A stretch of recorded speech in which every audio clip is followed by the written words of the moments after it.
us now, San Francisco GOP Chair John Dennis. Thank you so much for being here. So in 2020, California saw 4 House districts flip Republican. What do you believe has been the secret to Republicans' momentum in some of these counties?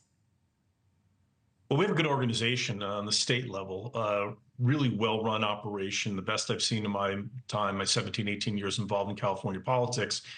And also, I have to say that the Democrats are probably the best advertisement for Republicans. The state of California is in disarray. Cities like San Francisco are in disarray. And there's not a single Republican you can blame any of this on, because Democrats control California as they do San Francisco. So we just put forth good candidates, put out good messaging, stay positive, and people are coming our way. Talk about the registered voters right now. I know Democrats have registrations down a bit, and Republicans, you all are way up. What are some of the numbers showing? Republican registration is up in every county in California and every legislative district in California. We've grown, modestly, but in the right direction. And even in places like San Francisco, for example, Republican registration is up 20% since 2021. What about driven largely by Asian voters? Right. Sorry, I think we had a little glitch there in our audio. What about some of the candidates, the Asian Americans that you all have been able to put forth? What's their message on the campaign trail that's resonating right now? They're not a good fit in the Democrat Party. Some Democrats have been openly hostile to Asian Americans because their goals are different than the Democrat Party goals. The Democrat Party has devolved into a party that praises and exalts victimhood, and the Asian community in general isn't about that. They want to live the American dream. They want solid families, good education, the idea of advancing their families through prosperity. And so the Democrats are a really bad fit. And even as I said, in San Francisco earlier this year, there was an article that said that Asian Americans are registering Republican in droves in San Francisco. They're just not a very good fit for the Democrat Party, and I think they're slowly realizing that. And how big of a factor is crime and safety in all of that, John?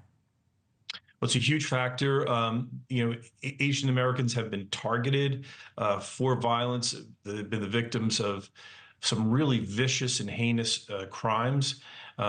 They're happening in Democrat areas, and they're not happening, they're not being assaulted by Trump supporters largely. These are, people who are part of the Democrat, scenery and environment. So, Asian Americans are victims of crime, and they're sort of fed up with it. And I think that's driving them to the party as well, to the Republican Party. And it's not just San Francisco. Talk about some of the areas in the state, some other pockets where you're seeing a growing Republican support, and some of the House races you'll be watching on come election night.